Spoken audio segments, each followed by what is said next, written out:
नमस्कार। मैं तेजकरण चौहान, सह आचार्य इतिहास, राजकीय मांगीलाल बागड़ी महाविद्यालय, नोखा। आज हम बीए पार्ट 3 के अध्याय अंग्रेज़ों के विरुद्ध मराठा साम्राज्य के पतन के लिए क्या कारण जिम्मेदार रहे। इससे पहले के व्याख्यानों में हमने प्रथम, द्वितीय और तृतीय मराठा संघर्ष और उनमें महादजी सिंधिया और नाना फडणवीस का योगदान के बारे में चर्चा कर चुके हैं। मराठों के पतन के बारे में इतिहासकारों की मान्यता है कि अंग्रेज़ों ने भारत का शासन मुग़ल सम्राट से नहीं बल्कि मराठों से प्राप्त किया था, क्योंकि उनका ये कहना है औरंगज़ेब की मृत्यु के बाद देश में जो राजनीतिक शून्यता व्याप्त हुई थी, मराठों ने उस शून्यता को भरने का प्रयास किया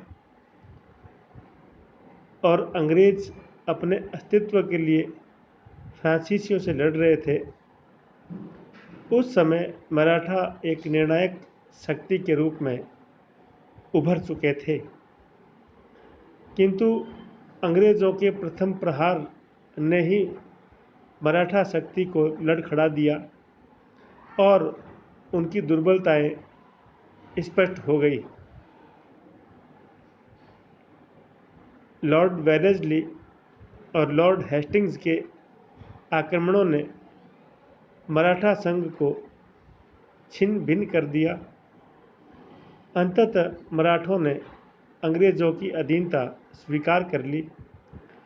मराठा राज्य और पेशवा का पद समाप्त कर दिया गया।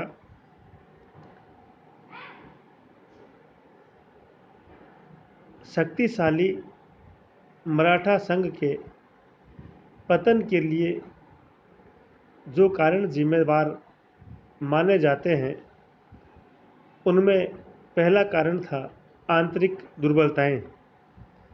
मराठों में एकता का अभाव था। मराठा राज्य एक राज्य नहीं बल्कि एक संघ राज्य था, जिसमें प्रत्येक शक्तिशाली सरदार अपने राज्य में स्वतंत्र हैसियत रखता था। पानीपत के युद्ध ने मराठा संघ की विघटन की प्रक्रिया शुरू कर दी थी। पेशवा माधवराव ने कुछ समय तक एकता को बनाए रखने में सफलता प्राप्त की, परंतु माधवराव के पश्चात मराठा सरदारों पर पेशवा का नियंत्रण शिथिल हो गया।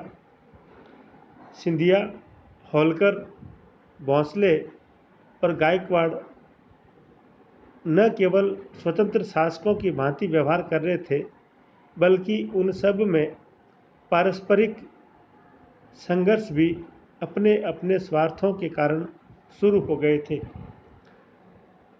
गायकवाड़ पहले ही अंग्रेज़ों से मैत्री कर चुके थे और तीनों आंग्ल मराठा युद्धों में वह तटस्थ रहे। भोंसले ने कभी भी हृदय से मराठा संघ के साथ मिलकर कार्य नहीं किया। केवल महादजी सिंधिया और जसवंतराव होलकर ने ही कुछ मौक़ों पर अपनी शक्ति का प्रदर्शन किया, परंतु पेशवा से उनको पर्याप्त समर्थन न मिलने की वजह से वे भी पराजित हो गए। इस प्रकार हम कह सकते हैं कि इन आंतरिक दुर्बलताओं ने मराठों के पतन का मार्ग प्रशस्त कर दिया। इसी प्रकार मराठों के प्रशासक के ढांचे में कुछ ऐसे प्रशासक के दोष विद्यमान थे जिससे मराठा संघ कभी एक मराठा राज्य के रूप में परिणित नहीं हो पाया। मराठों ने विशाल भूभाग प्राप्त करने के बाद अपनी प्रशासनिक व्यवस्था को सुसंगठित करने का प्रयास कभी नहीं किया। छत्रपति शिवाजी और पेशवा बाजीराव के समय जो व्यवस्था स्थापित की गई थी, धीरे धीरे पानीपत के युद्ध के बाद के पेशवाओं के युग में वो सब छिन्न भिन्न हो गई। मराठाओं ने कभी भी अपने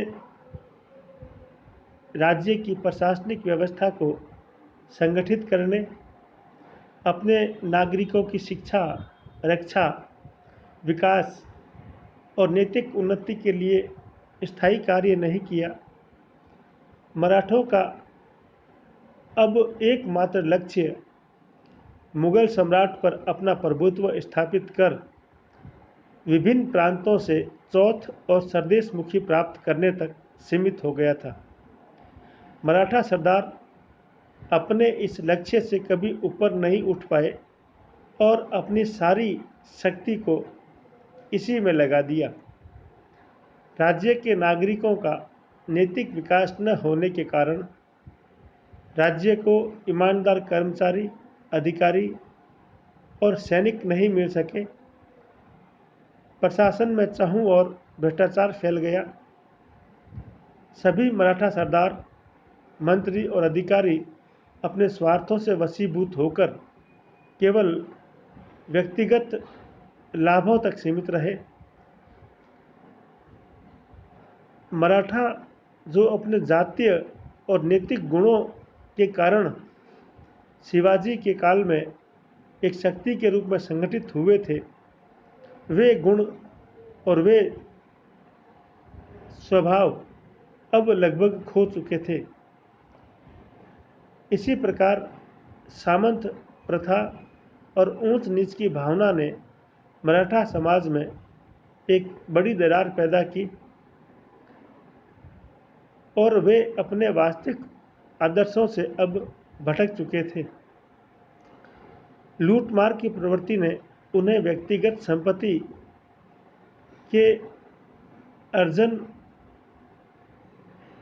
और संग्रहण के कारण वे विलासप्रिय होते गए और उनका नैतिक चारित्रिक पतन भी होता चला गया। इन परिस्थितियों में वे अपने साम्राज्य की रक्षा नहीं कर पाए। इसी प्रकार एक और अन्य कारण था अयोग्य नेतृत्व। मराठा सरदारों में कूटनीतिक योग्यता का सर्वथा अभाव देखने को मिलता है।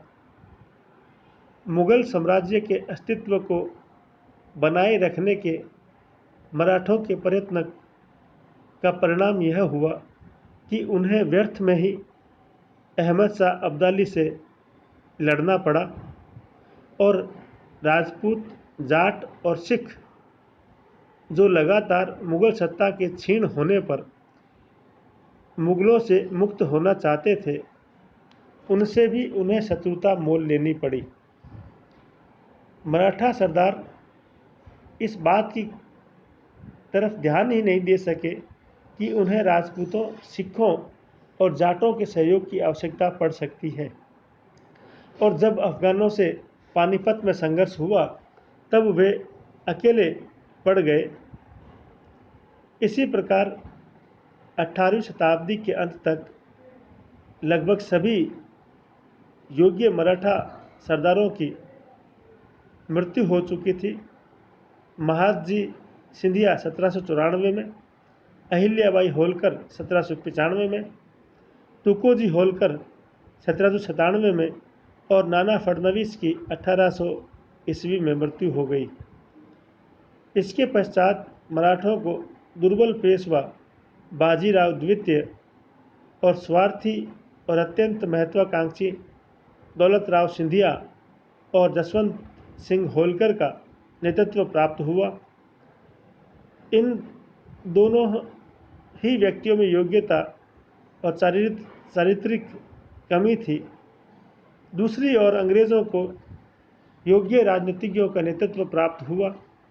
फलस्वरूप मराठे कूटनीतिज्ञ अंग्रेज़ों का सामना नहीं कर पाए। इसी प्रकार मराठों में अपने राज्य की आर्थिक व्यवस्था को सुधारने की ओर कभी ध्यान नहीं दिया। उन्होंने राज्य में कृषि, उद्योग और व्यापार को उन्नत करने का प्रयास नहीं किया।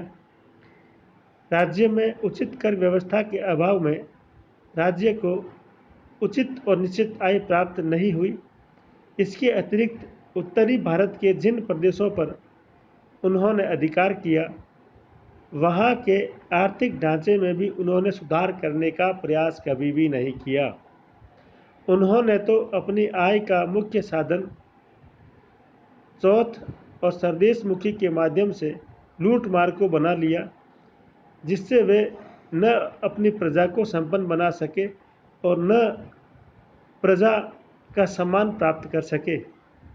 इस प्रकार राज्य की आर्थिक नींव को दृढ़ता के साथ स्थापित न कर पाना भी उनके पतन का एक कारण बना, और ऐसा राज्य जो केवल लूट के धन पर ही निर्भर हो, अधिक लंबे समय तक स्थायी नहीं हो सकता है।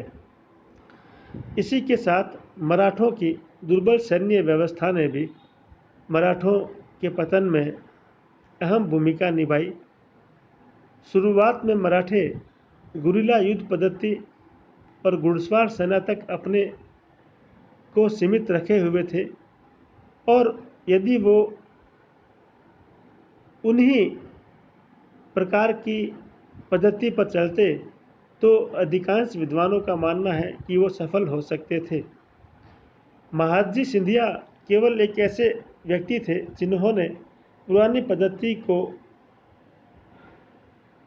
छोड़कर नवीन यूरोपीय ढंग से सेना को प्रशिक्षित करने का प्रयास किया। कई विद्वान ये कहते हैं कि उनकी पारंपरिक और शुरुआती गुरिल्ला पद्धति से अधिक समय तक सफल नहीं हुआ जा सकता।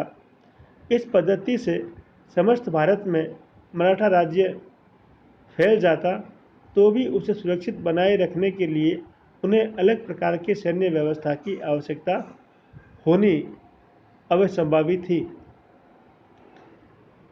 सरदेसाई ये कहते हैं कि मराठों में वैज्ञानिक युद्ध पद्धति का अभाव था, जिससे मराठा सेना में समय के साथ जो परिवर्तन होने चाहिए थे वो परिवर्तन नहीं हो पाए।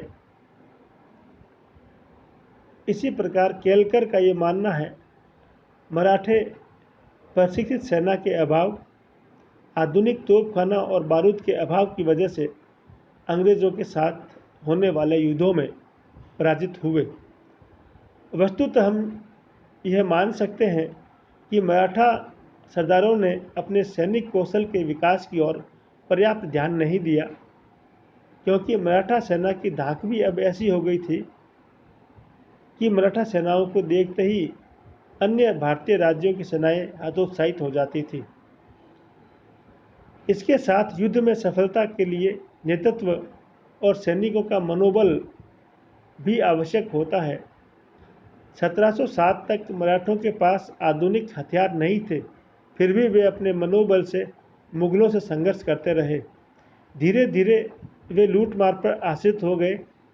इसीलिए मराठा सेना में अधिकांश सैनिक कई बार केवल लूटमार के लिए ही भर्ती होने लगे, जिसमें मनोबल का प्राय अभाव होता था। इस प्रकार हम देखते हैं मराठों का जातीय स्वभाव और राष्ट्रीय कर्तव्य परायणता की जो भावना शिवाजी और पेशवाओं के ज़माने में थी, वो स्वरूप धीरे धीरे मराठा सेनाएं खो चुकी थी। अब संपूर्ण भारतीय जनमानस में मराठों की छवि केवल लूट मार करने वाले शिकारियों जैसे प्रवृत्ति के लोगों के समान हो गई थी, जिसकी वजह से मराठों को पानीपत के युद्ध और उसके बाद के होने वाले संघर्षों में अन्य हिंदू और राजपूत शक्तियों का साथ नहीं मिल पाया। इसी प्रकार मराठों में सामंत प्रणाली और जाति प्रथा ने भी उनके पतन में मुख्य भूमिका निभाई।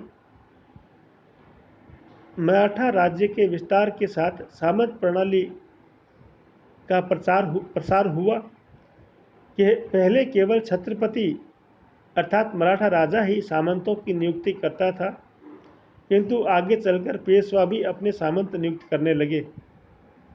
इस प्रकार छत्रपति और पेशवा के सामंत दोनों आमने सामने हो गए और दोनों वर्गों के सामंत कभी मिलकर कार्य नहीं कर सके। इसके साथ साथ मराठों में जाति प्रथा की भावना भी विद्यमान हो गई थी। यद्यपि कुछ इतिहासकार इस बात को नहीं मानते। उनका कहना है कि जाति व्यवस्था प्राचीन काल से ही चली आ रही थी और यदि इस जाति व्यवस्था से मराठों का उत्थान हो सकता है तो उनके पतन के लिए उत्तरदायी नहीं कही जा सकती है, किंतु यह ठीक नहीं है। मराठों में पारस्परिक वैमनस्य जागीरों व चौथ के कारण उत्पन्न हुआ था और इस वैमनस्य को बढ़ाने में जाति व्यवस्था ने और प्रमुख योगदान दिया था। इसी प्रकार मराठों के देशी शक्तियों के साथ शत्रुता ने भी उनके पतन में अहम भूमिका निभाई। राजपूतों के आंतरिक मामलों में हस्तक्षेप करके मराठों ने अपना शत्रु बना लिया। मुगल बादशाह की ओर से मराठों ने जाट राजा सूरजमल पर आक्रमण करके जाटों को नाराज कर दिया। सिख राज्यों में लूटमार करके मराठों ने सिखों को भी अपना विरोधी बना लिया। इस प्रकार मराठों की लूटमार से त्रस्त होकर राजपूत, सिख इत्यादि शक्तियां अंग्रेजों के साथ चली गई। यदि मराठे राजपूत, सिख और जाटों के साथ मिलकर अंग्रेजों का सामना करते तो संभवतः भारत का इतिहास कुछ अलग होता। इसी प्रकार दक्षिणी भारत में मैसूर और हैदराबाद का पतन भी मराठों के अंत का एक कारण बना। दक्षिण भारत की प्रमुख तीन शक्तियां मराठा, निजाम और मैसूर थी। ये तीनों शक्तियां अंग्रेज़ों से लड़ रही थी। यदि ये तीनों शक्तियां अंग्रेज़ों के विरुद्ध संयुक्त मोर्चा बनाती तो अंग्रेज़ों का अस्तित्व खतरे में पड़ जाता, किंतु दुर्भाग्य से वे अंग्रेज़ों की कूटनीति और आपसी फूट के शिकार हो गए। निजाम व मराठों की शत्रुता सर्वविदित थी। निजाम ने मराठों के विरुद्ध सुरक्षा प्राप्त करने के लिए अंग्रेज़ों से सहायक संधि की और अंग्रेज़ों ने अपनी कूटनीति से मैसूर को मराठों से अलग कर दिया। नाना फडणवीस ने मैसूर के शासक टीपू की शक्ति को कुचलने के लिए अंग्रेज़ों को सहयोग देने में भी संकोच नहीं किया। इस प्रकार मैसूर के पतन के बाद केवल मराठे ही अंग्रेज़ों के दुश्मन रह गए थे, जिनसे निपटना अंग्रेज़ों के लिए ज़्यादा मुश्किल नहीं था। इस प्रकार दक्षिणी भारत में शक्ति संतुलन की स्थिति बिगड़ने ने भी मराठों के पतन में एक महत्वपूर्ण रोल अदा किया। इन सबके साथ साथ नाना फडणवीस की नीतियां मराठों के पतन के लिए सबसे अधिक जिम्मेवार थी। नाना फडणवीस ने उन परिस्थितियों को और बल प्रदान किया। चूँकि नाना का कार्य क्षेत्र केवल दक्षिण भारत था, अतः उसके लिए निजाम और टीपू ही मुख्य शत्रु थे। सालबाई की संधि के बाद महादजी की इच्छा के विरुद्ध उसने टीपू की शक्ति को कुचलने के लिए अंग्रेज़ों को सहयोग दिया, जो उनके पतन का कारण बना। टीपू के पतन के बाद दक्षिणी भारत का शक्ति संतुलन बिगड़ गया और केवल अंग्रेज ही मराठों के प्रतिद्वंदी बच गए। नाना अपनी सत्ता सुरक्षित रखने के लिए किसी अन्य मराठा सरदार के महत्व को कभी पुनः दरबार में बढ़ने नहीं देना चाहते थे। उसने सर्वाधिक योग्य सरदार महादजी सिंधिया पर भी कभी विश्वास नहीं किया। इसके साथ साथ नाना ने अपने प्रभुत्व और अपनी संपत्ति को बनाए रखने के लिए पेशवा माधवराव द्वितीय को न तो उचित प्रशिक्षण दिया और न ही उन्हें जीवन का कोई अनुभव होने दिया। नाना फडणवीस की नीतियों ने पेशवा को अत्यंत दुर्बल बनाए रखा। इस प्रकार पहले से ही निर्मित परिस्थितियों व नाना की नीतियों के कारण 18वीं शताब्दी के अंत में कोई भी कुशल राजनीतिज्ञ मराठों के पतन की भविष्यवाणी कर सकता था। इस प्रकार हम देखते हैं कि मराठों के व्यक्तिगत स्वार्थ, स्थानीय राजपूत, सिख, जाट और भारतीय शक्तियों के साथ शत्रुता, मराठा संघ की आपसी फूट और नाना की व्यक्तिगत स्वार्थपरता ने मराठों के पतन के लिए आवश्यक जमीन तैयार की। इस प्रकार जो मराठे एक समय भारत का भविष्य दिखाई दे रहे थे, वो 18वीं शताब्दी के अंत होते होते धूमिल हो गए। धन्यवाद। जय हिंद, जय भारत।